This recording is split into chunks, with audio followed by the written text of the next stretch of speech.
Hello everybody, Flick here, and welcome to a Let's Look At of Fated the Silent Oath. And this is a bit of a groundbreaking one for me because it's my first experiment in VR using my microphone so you can actually hear me for once, because I have done videos already, but I haven't actually tried to get my sound set up. And the game music seems a little bit loud compared to me when I'm further away from the mic, so bear with me 1 second. Well, I just turn the game down a smidgen, the music gets quite loud and there's a lot of voice acting. That is a bit more manageable, I think. It seems like I'm better now. Okay, we are good. Let's bring it there. So allow me to get the headset fully on, and we'll talk a little bit about what this game is. It is not custom built for the Vive, which is the headset I'm currently using. It is compatible with any VR headset, so like the Oculus as well, and as a result it does not use the pads that come with the Vive. So if I look down, you're not going to see my hands, unfortunately. You have to use the 360 controller, which I do actually have in my real hands. So that's a little bit awkward. It's not what I'm used to.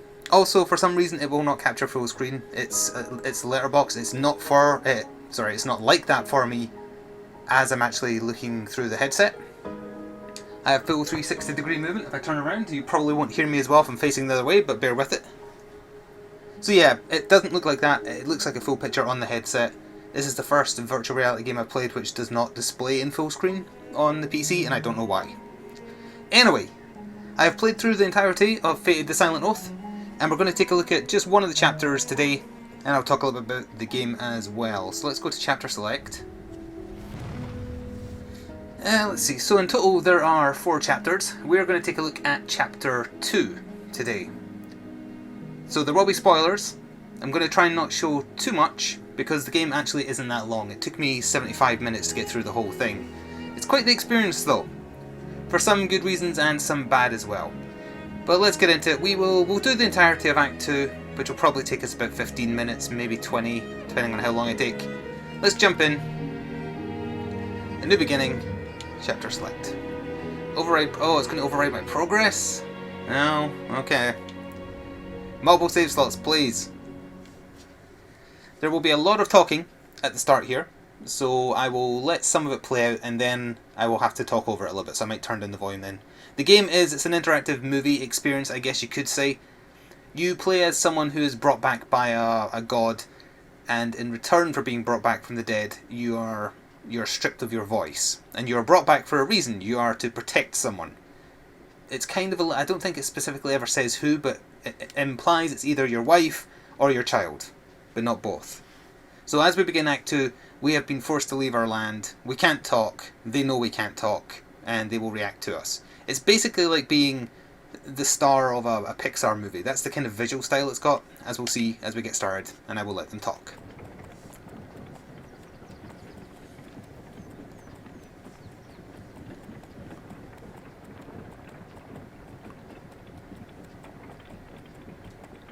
Oh yes, and we have to steer the cart.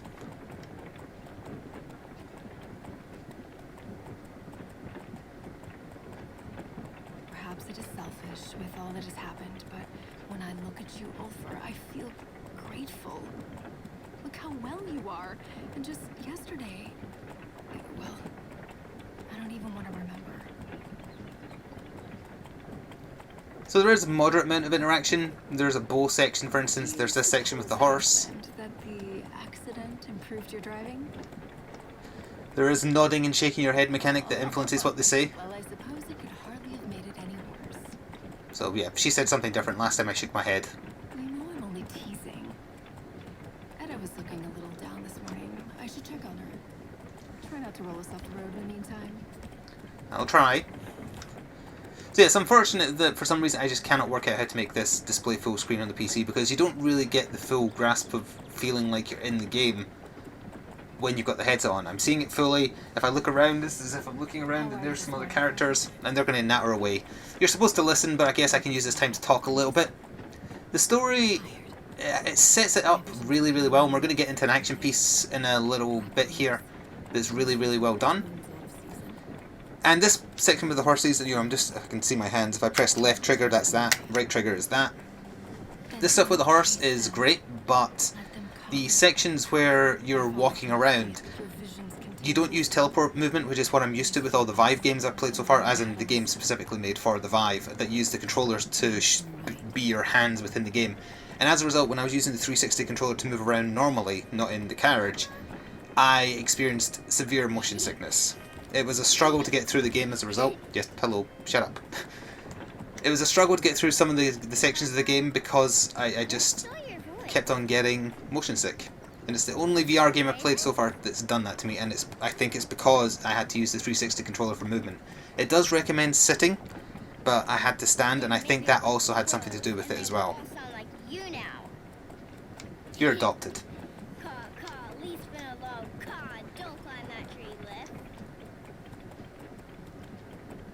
And then she just shuts up. I climbed the tree, Papa, before the house fell when you said not to. Is that why your horse went away? I'm not saying yes to this, that's cruel. Oh, then maybe it was a secret. I promise not to cry. So yeah, I don't know if it's because I'm not sitting that the motion sickness comes, but I still got through it, but it did make those sections hard. I found if I pretended to walk on the spot, it made it better. It might just be that I'm not used to virtual reality stuff yet, which isn't using your virtual hands that the Vive comes with. It could be that, I don't know, but I feel like I had to mention it. It's the only thing that's done it to me so far. But don't get me wrong, I love the visual style of this. It looks like you're within a Pixar movie, and I love it. And you can look around and see pretty much whatever you want. It's a shame, again, that you're not getting the full effect in the video, and I really wish you were, especially at this bit that's coming up. Like seeing that land. The best way I've found to describe virtual reality so far, it's like a really good 3D movie, but you feel like you're in it, as opposed to just watching a picture with depth. Yeah, that doesn't look foreboding at all. Don't tell I saved some crumbs, Papa. See? They just have to know you love them. All animals are like that. Right, Anna?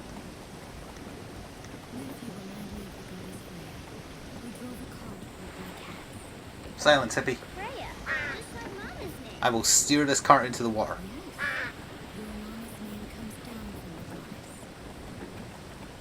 I'm sure it does. Oh, my God. What giant!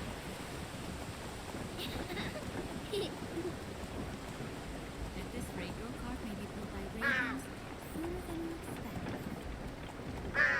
Do you know the story of Golden's ravens, Liv? Of Hugin and Moonin?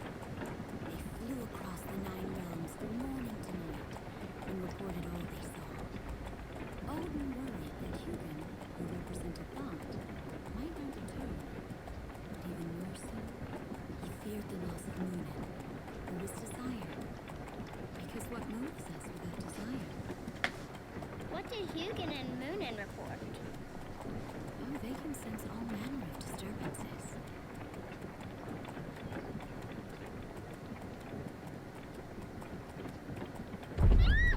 What's that? Alright, we're going to get into an action sequence here. I will let it play out as well, and then we'll talk a little bit more about the game overall. Probably don't want to spoil much more than this, He knows the way. because again, He has it took me 75 minutes to get through. in Oswald. Sit down, Sven. The gods have abandoned us! Sven, sit down.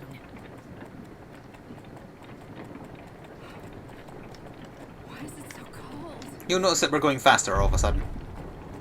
Papa, what's that sound? Papa?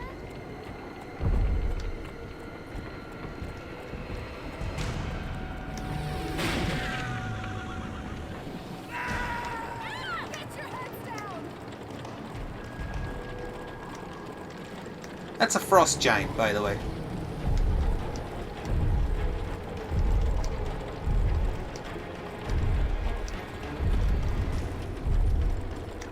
Ulfar, I will do what I can to put time on your side, but it is you who must steer her to safety.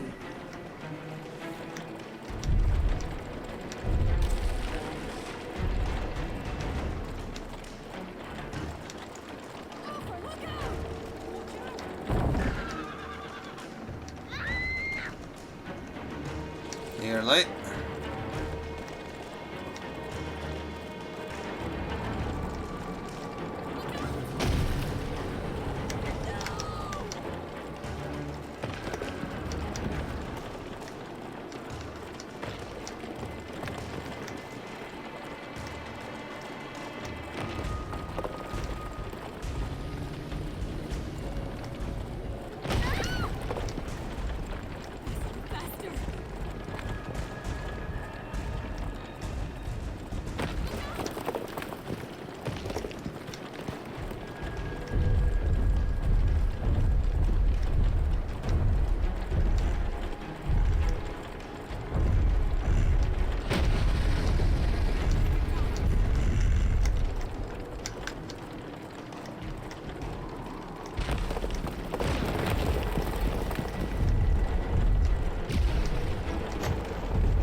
It's not over yet.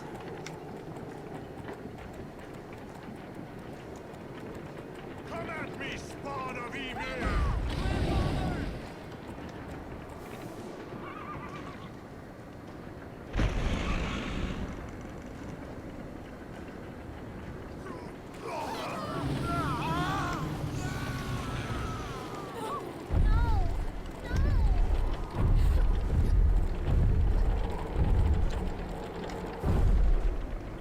This way, Ulfar.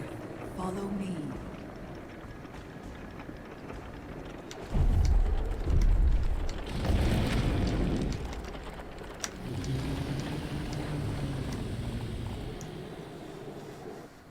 Right, so there's one of the action sequences in the game. There's only about 3 of them in total, if you don't count kind of like miscellaneous stuff.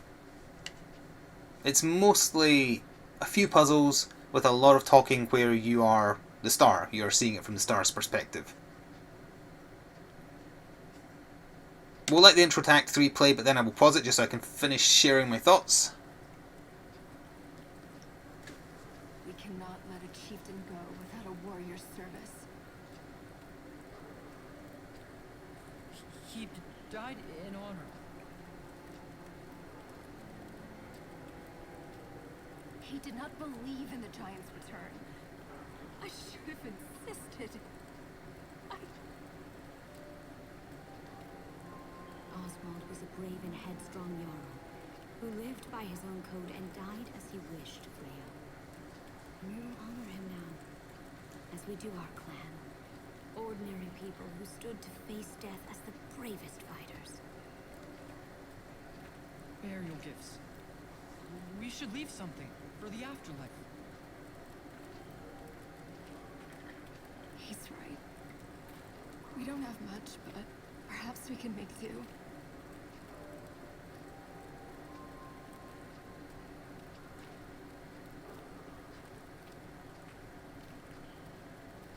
Do you have anything, Uncle Ulfar?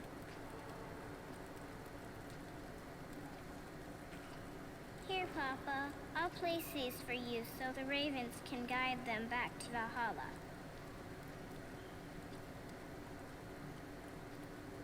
May they ride to Valhalla and be welcomed as heroes. They died as warriors, and now we must live as warriors. All of us. There is no more denying the enemy. The Jotnar walk among us, and if we are to survive, we must push ahead. What a pity that daughters cannot inherit the title of Jarl. You would have done it proud, Freya. We must all be leaders now. Every one of us must stand strong and do Papa proud. Each in their own way. The death of a chieftain means our path can no longer be to mere safety. No. Now he must be avenged. Revenge? On giants? Or on what provokes them. Grandpapa. I miss him, Papa.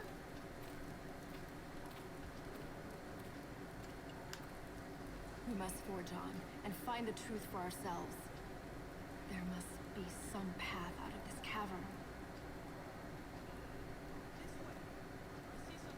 I want to see. Liv, wait for your papa! Hurry, Ulfar. Small legs run fast. So now I have control with the 360 controller, and this is the stuff that gets me. Over here. We'll take the torch. Ulfar. Oh, his torch. Thank you. So now I can raise the torch if I want. What we're going to do is pause it and say that my feelings about Fated the Silent Oath are that it is far too short for what it gives you, for the asking price of £14.99, which is way, way, way too much. And the thing that annoys me the most is that the story has all this setup and there's absolutely no payoff. This stuff with the giants coming back and hunting you for some reason, being brought back to do something, there is no satisfying payoff. The giants is never addressed. You see them a couple more times and then that's it. It's got nothing to do with anything else. It feels like maybe they ran out of money, ran out of ideas. Very disappointing ending. The journey is fun though. There's a few fun action pieces, but for the asking price I can't recommend it unless it comes down for what is here. and you have to be willing to put up with a really crappy ending, unfortunately. It looks great, voice acting is great, visual style is great, the puzzles are okay, they're pretty basic, but, you know, they're there. There's a fantastic bit where you have to dodge some traps and you see, like, scythes flying at you. It works really well. There's parts where, like, bats come flying at your face. It's great. They make good use of the VR in that sense. I wish it had proper teleportation movement or snap to movement as opposed to controller, because I got motion sick. That's a shame. So, take from that what you will. This has been a look at Fated: The Silent Love. Again, apologies that I cannot do full screen with it. I don't know why. It's the only game I've found that I can't get it to work. But that's going to do it. I hope this worked out. I hope I was audible. I hope the game was audible. We shall see going forward. Thanks for watching, and ta-ta for now.